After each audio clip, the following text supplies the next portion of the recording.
श्री शिवाय नमस्तुभ्यम दोस्तों। हर हर महादेव, जय माता दी, भोलेनाथ माता रानी की कृपा आप सब पर सदा सर्वदा बनी रहे। रविश डॉटर्स नाम में आप लोगों का स्वागत है। तो अच्छे लोग दुखी क्यों रहते और पापी पाखंडी लोग हमेशा सुखी क्यों रहते हैं और मौज उड़ाते हैं? इसके दो कारण हैं। दोनों ही कारण मैं आज आपको बताऊंगी। एक नगर में एक बीमार स्त्री रहती थी। उनकी 3 छोटी छोटी बेटियां थीं। जवानी में ही उसका पति गुजर गया था। अगर आप यह कहानी सुन रहे हैं तो पूरा सुनिएगा। इस कथा को आधा अधूरा छोड़कर जाने की गलती मत करिएगा, क्योंकि इस पवित्र कथा को आधा अधूरा छोड़ने से भी आपको पाप लग सकता है। इसीलिए इस कथा को पूरा सुने। आप शिव भक्त हैं तो भोलेनाथ का अनादर ना करें। तीनों छोटी छोटी बच्चियों को पालने का भार बेचारी उस अबला पर टल गया। तीनों बच्चों को लेकर वह विधवा जाए तो जाए कहाँ। कुछ काम धंधा भी नहीं कर सकती थी। ऊपर से समाज की उल्टी सीधी बातें उसे कुछ नहीं करने देती थी। बेचारी लाचार उस महिला को कोई भी सहारा नहीं था। वह अपने पति को याद करके उन बच्चियों को जैसे तैसे करके पाल रही थी। पति के गम में बीमार पड़ गई। उसे उन बच्चियों की चिंता थी, किस तरीके से इनका पालन पोषण होगा। उनकी बातों को सोच सोचकर एक दिन उनकी तबीयत और भी ज्यादा बिगड़ गई और उसका अंतिम समय भी निकट आ गया। धर्मराज का एक दूत उस विधवा स्त्री का प्राण लेने धरती पर आया, लेकिन वहां का नजारा देखकर वो दुविधा में पड़ गया। उसने देखा महिला जमीन पर पड़ी हुई है और उसके आगे पीछे कोई भी नहीं है। सिर्फ उसकी 3 बेटियां उसके ऊपर सिर रखकर पड़ी हुई है और रोए जा रही है।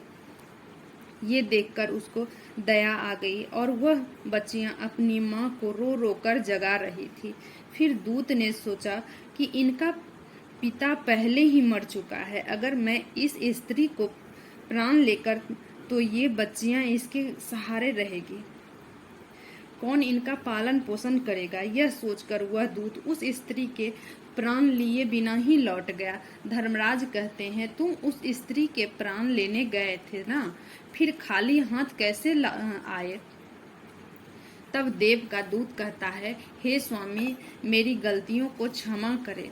मैं चाहकर भी उस स्त्री के प्राण नहीं ले सका। अगर मेरी जगह आप होते तो शायद आप भी खाली हाथ ही लौट कर आते। मैं उस महिला की बच्चियों का दुख नहीं देख पाया। वो रो रही थी, अपनी माँ को जगा रही थी। उन्हें वहां देखने वाला और भी कोई नहीं था। यदि मैं उस महिला को लेकर आता तो उन बच्चियों का कौन देख रेख करता? उनका पालन पोषण कौन करता? पृथ्वी लोक के मनुष्य तो इतने स्वार्थी हो गए हैं कि बिना मतलब के तो कोई किसी का सहारा भी नहीं बनता।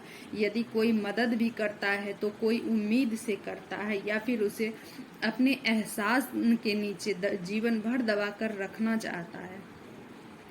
देवदूत कहता है कि स्वामी, उस महिला को थोड़ा और समय दे दिया जाए ताकि वह अपनी बच्चियों का पालन पोषण कर सके। देवदूत की बात सुनकर धर्मराज उसे डांटते हुए कहे, अरे मूर्ख, ईश्वर की बनाई हुई सृष्टि में ना कोई एक क्षण घट सकता है और ना ही कोई बढ़ सकता है। उसकी मर्जी के बिना ना उसे जीवन दे सकते हैं और ना समय से पहले मार सकते हैं। ईश्वर को करता और सबके साथ अच्छा ही करता है। तुम कौन होते हो विधाता के नियम को बदलने वाले? तुमने उस महिला को ना लाकर ईश्वर के नियमों का उल्लंघन किया है। तुमने बहुत बड़ा अपराध किया है, इसलिए तुम्हें इसका परिणाम भोगना ही पड़ेगा। जिस पृथ्वी के मनुष्य से तुम्हारी ममता, उस पृथ्वी पर मनुष्य बनकर अपना पाप भोगोगे। देवदूत कहता है कि हे स्वामी, धरती लोक से मेरा उद्धार कब होगा और कैसे होगा? धर्मराज कहते हैं, धरती पर जाकर तुम अपनी मूर्खता पर 3 बार खिलखिला कर हंस लोगे, उस समय ही तुम्हारा उद्धार हो जाएगा। इतना कहकर धर्मराज ने उस देवता को धरती पर भेज दिया। वह धरती पर मनुष्य शरीर में आ चुका था। उसके शरीर पर वस्त्र नहीं थे। धरती लोक का एक नियम ही है, जो मनुष्य जन्म लेता है उस समय वो नग्न ही होता है। देवदूत ने जन्म तो नहीं लिया और वह निवस्त्र ही एक सड़क के किनारे पड़ा ठंड से ठिठुर रहा था। वहां से एक मोची गुजर रहा था। वह मोची अपने बच्चों को ठंड से बचाने के लिए कपड़े लेने जा रहा था। रास्ते में ठंड से ठिठुरता एक नग्न व्यक्ति को देखकर उस मोची को दया आ गई। उसने अपने बच्चों को तो कपड़े नहीं लिए, लेकिन इस देवदूत के लिए कपड़े और कंबल जरूर खरीद दिया और कपड़े लाकर उस देवदूत को दे दिए। देवदूत कहने लगा, भाई आपने मुझे कपड़े देकर मुझ पर बहुत बड़ा उपकार किया, लेकिन कपड़े देकर आपने मुझे ठंड से तो बचा लिया, लेकिन मेरे पास तो ना कोई घर है, ना कोई परिवार और ना ही कोई भोजन का साधन है। तब मोची बोला, हे भाई तुम मेरे घर चलो, मैं तुम्हारा सारा खर्चा उठा लूंगा। और वह मोची देवदूत को लेकर घर पहुंच गया। उधर मोची की पत्नी ने देखा, उसका पति तो बच्चों को के लिए कपड़े लाने गया था। कपड़े तो कुछ लाया नहीं, उल्टा एक आदमी को बुला लाया। पत्नी अपने पति को से झगड़ा करने लगी और उसे भला बुरा कहने लगी, और यह देखकर वह देवदूत बहुत जोर जोर से हंस पड़ा। मोची पूछा, अरे भाई तुम हंसते क्यों हो, ऐसा क्या देख लिया आपने? तब देवदूत ने कहा, भाई मैं अपनी हंसी का रहस्य मैं आपको नहीं बता सकता, समय आने पर मैं तुम्हें स्वयं ही बता दूंगा। देवदूत मोची के घर में रहने लगा और कुछ ही दिनों में उसने मोची का सारा काम सीख लिया। देवदूत के द्वारा बनाए गए जूते चप्पल खूब बिक रहे थे। कुछ ही दिनों में मोची धनवान बन गया। दूर दूर तक उसके जूते फेमस हो गए थे। यहाँ तक कि राजा महाराजा भी उससे जूते बनवाने का आदेश देते थे। जब वह देवदूत उसके घर आया था, उसकी तो किस्मत ही चमक गई थी। धन की कोई कमी नहीं रही, सब कुछ अच्छा चलने लगा। एक दिन की बात है, राजा का एक सैनिक चमड़ा लेकर उस मोची के पास आया और बोला, देखो हमारे महाराज इसी चमड़े के बने जूते पहनना चाहते हैं। यह चमड़ा बड़ा ही कीमती है, तुम ठीक से इससे एक जोड़ी जूते तैयार कर दो, और यह चमड़ा खराब नहीं होना चाहिए। इस बात का विशेष ध्यान रखना कि इस चमड़े से सिर्फ जूते ही बनना चाहिए, भूल से भी इसका चप्पल मत बना देना। राजा सैनिक वह चमड़ा देकर चला गया। उधर मोची ने भी देवदूत को समझाया, देखो राजा वाली बात है, इसमें कोई गलती ना करना, चमड़ा भी बहुत कम है, इसलिए चमड़ा खराब भी नहीं होना चाहिए। जूते की वह कहकर तो जूते बनाना गलती से भी यदि चप्पल बना तो जटिल से भी जटिल सजा देगा। मोची के इतना समझाने के बाद भी देवदूत ने चमड़े की चप्पल ही बना दी। चप्पल देखकर मोची की सांसें फूल गई। अब वह देवदूत को डांटने लगा, यहाँ तक कि डंडा लेकर उसे मारने के लिए दौड़ा। कहने लगा, अबे मूर्ख, तुझे बार बार समझाया था कि जूते की ही बनाना, लेकिन तूने चप्पल बना दी। अब राजा हमें छोड़ेगा नहीं, तू भी मरेगा और साथ में मैं भी मारा जाऊंगा। वह हमारे पूरे घर को फांसी लगवा देगा। मोची को अत्यंत दुखी देखकर देवदूत एकदम से खिलखिलाकर हंसने लगा। मोची बोला, अबे मूर्ख आदमी, काम बिगाड़ कर अब हंस रहा है?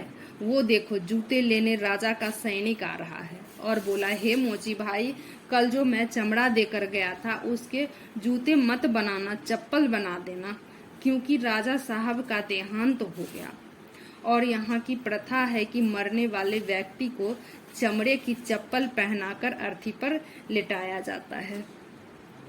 दूसरे दिन एक बुढ़िया के साथ 3 लड़कियां मोची के दुकान पर आई थी। तो उनकी शादी होने वाली थी और वे तीनों अपने लिए जूते की नाप देने आई थी। देवदूत ने तीनों लड़कियों को पहचान लिया कि ये तीन वही लड़कियां हैं, वही जिनकी माँ को न ले जाने के कारण आज मैं अपने किए की सजा भोग रहा हूँ। और ये लड़कियां काफी बड़ी हो गई है, लगता है अच्छे घर में पली बढ़ी है। मालूम पड़ रहा है। बुढ़िया कहती है, हाँ बेटा, बचपन में इसकी माँ चल बसी, इसीलिए मैंने इनको अपने पास रख लिया। मेरे पास करोड़ों की दौलत है और दुर्भाग्य से मेरा कोई नहीं है। इनको मैंने अपने पास ही रख लिया। मैंने इनको पढ़ाया लिखाया और अब इनकी बहुत अच्छे से खानदान में इनका विवाह करने जा रही हूँ। लड़कियों का भाग्य देखकर देवदूत सोचता है, परमात्मा जो करता है अच्छा ही करता है। अगर इस समय इसकी माँ नहीं मरती तो आज ये भूखमरी और दरिद्रता में ही पड़ी रहती। इनकी माँ के मरने के बाद आज तीनों लड़कियां बहुत बड़े घराने की बहू बनने जा रही है और इस बुढ़िया की करोड़ों की संपत्ति की मालकिन भी बन चुकी है। ये सब देखकर देवदूत अपनी पहले की मूर्खता को सोच सोचकर जोर जोर से हंसने लगा। मोची ने पूछा, आप क्यों हंस रहे हो? अपनी हंसी का कारण बताओ। तो देवदूत मोची से कहने लगा, मैं एक देवदूत हूँ और अभी जो ये तीनों लड़कियाँ जो जूते की नाप देकर गई है, इनकी माता को मैं लेने आया था, लेकिन उस समय ये तीनों छोटी छोटी थी और इन पर मैं तरस खाकर मैं इनकी माँ को नहीं लेकर गया और इनके पिता की पहले ही निधन हो चुका था। इस कारण मुझे धर्मराज ने श्राप देकर धरती पर भेज दिया। मैं बिना कपड़े के एक सड़क के किनारे पड़ा था, तब तुम मुझे अपने घर ले आए। उस समय तुमसे तुम्हारी पत्नी तुमसे खूब लड़ी थी, क्योंकि तुमने अपने बच्चों के लिए कपड़े के पैसे से तुमने मेरे लिए कंबल और कपड़े खरीद लिए थे।